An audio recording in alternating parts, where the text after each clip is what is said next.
ផ្លែឡើងញុកដើមតែគ្មានតរ៉េនធម្មជាតិសូម្បីតែមួយផ្លែ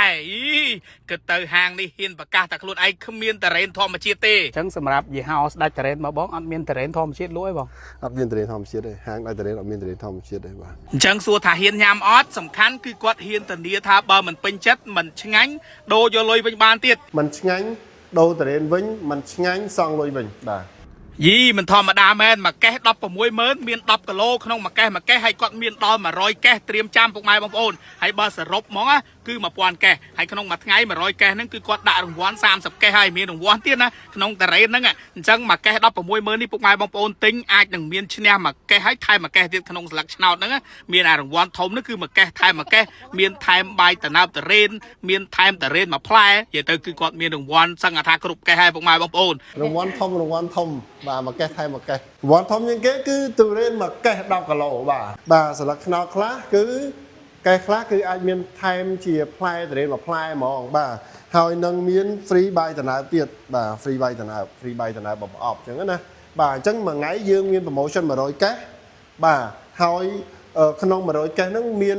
30កេះគឺមានរង្វាន់ទៅមុនបានមុនណាពុកម៉ែបងប្អូនមួយថ្ងៃ100កេះហើយគាត់មានដល់1000កេះហើយណោះកុំបារម្ភហើយណាមានអាតរ៉េន baby នេះគាត់លក់1គីឡូតែ14000ទេសម្រាប់តរ៉េនខ្នាតតូចគេហៅតរ៉េនខ្ជូតណាពុកម៉ែបងប្អូនរសជាតិវាក៏មិនណយដែរតរ៉េនខ្នាតទូចមែនប៉ុន្តែសាច់វាគឺច្រើនពុកម៉ែបងប្អូនតិចច្រឡំគឺអាទូចហ្នឹងអត់ដឹងណាអញ្ចឹងពេលខ្លះកន្លែងខ្លះគេលក់អាតរ៉េនទូចហ្នឹងដើម្បីឲ្យពុកម៉ែបងប្អូនអ្នកដែលគាត់មិនសូវមានលទ្ធភាពតិចតួចឬក៏ថាអ្នកខ្លះគាត់ចង់ទិញតរ៉េនទូចម្ដង4-10ផ្លែយកទៅចែកសាច់ញាតិស្រួលអញ្ចឹងណាបើយើងយកទៅចែកគេមួយខ្លែប2ខ្លែបវាដូចអាក្រក់មើលពេកប៉ុន្តែបើយើងទិញជាអាតរ៉េន baby នេះស្រួលយកចែកសាច់ញាតិបងប្អូនអញ្ចឹងសម្រាប់ពុកម៉ែបងប្អូនណាកុំភ្លេចណា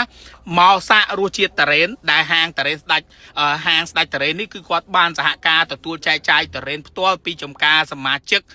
សហគមន៍កសិកម្មតរ៉េនបែកអន្លង់នៅខាងស្រុកស្ទឹងត្រង់ខេត្តកំពង់ចាមបច្ចៈនេះមិនមែនជាតរ៉េនចការបស់ស្ដាច់តរ៉េនផ្ទាល់ទេគឺជាចកានៅខាងបែកអន្លង់ដែលគាត់យកពីខាងចកាដែលជាសមាជិកសហគមន៍កសិកម្មតរ៉េនបែកអន្លង់ដែលជាចកាដែលគេអនុវត្តកសិកម្មល្អពុកម៉ែបងប្អូនសិតតែចកាមានcertificate មានអីណាអាញាបានរបស់គេត្រឹមត្រូវណាមិនមែនតារ៉េនប៉ះពាល់សុខភាពអីទេអញ្ចឹងកុំបារម្ភពួកអីដូចគាត់និយាយអញ្ចឹងគឺគាត់អត់មានលក់តារ៉េនដែលថាតារ៉េនធម្មជាតិទេប៉ុន្តែគាត់លក់តារ៉េនដែលវាជាប្រភេទតារ៉េនចំការដែលគេអនុវត្តកសិកម្មបានល្អពុកម៉ែបងប្អូនអញ្ចឹងនេះអូចំការរបស់គេណាផ្លែដល់ហើយផ្លែពាក្យធម្មជាតិមានន័យថាអត់មានអីទៅចាត់ចែងគឺវាចាត់ចែងតែខ្លួនឯងបាទអញ្ចឹងឧទាហរណ៍ដូចមានដែរតរ៉េនដូនតានៅខាងថ្មបាំងនៅខាងកពតហ្នឹងគេអត់ដែរទៅស្រោចទឹកដាក់ជីអីទេគឺផ្លែឬមិនផ្លែគាត់ជាអ្នកចាត់ចែងខ្លួនឯងអាកាសធាតុធម្មជាតិជាអ្នកចាត់ចែងខ្លួនឯងតែតរ៉េននេះពួកយើងនេះប្រឹងចង់ងាប់ចង់រស់បាទពេលខ្លះមិនទាន់ចង់បានផ្លែផងអញ្ចឹងតម្រាំតែដាក់ដំណើរតាមធម្មជាតិទៀតតើយ៉ាងម៉េចអញ្ចឹងណាអញ្ចឹងចំណែកខ្ញុំគិតថាការប្រើប្រាស់ពាក្យថាទុរេនធម្មជាតិផ្លែឈើធម្មជាតិបន្លែធម្មជាតិអីអស់នេះហើយអាហ្នឹងគឺបច្ចេកទេសហ្មងបាទខ្ញុំគឺខ្ញុំអត់ប្រើពាក្យហ្នឹងទេបាទបើអាចនោះព្យាយាមរកមើល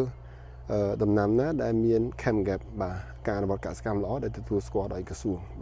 បាទបងអញ្ចឹងខាងស្ដាច់តរ៉េនគឺដាច់ខាតអត់មានតរ៉េនធម្មជាតិលក់ទេអត់មានតរ៉េនធម្មជាតិបើមានក៏ពិបាករកដែរមានតែតរ៉េនគុណភាពតរ៉េនដែលសុវត្ថិភាពណាបងគឺយើងទិញផ្ទាល់ពីសមាជិកដែលជាសមាជិករបស់សហគមន៍តរ៉េនបែកលំដងអញ្ចឹងណា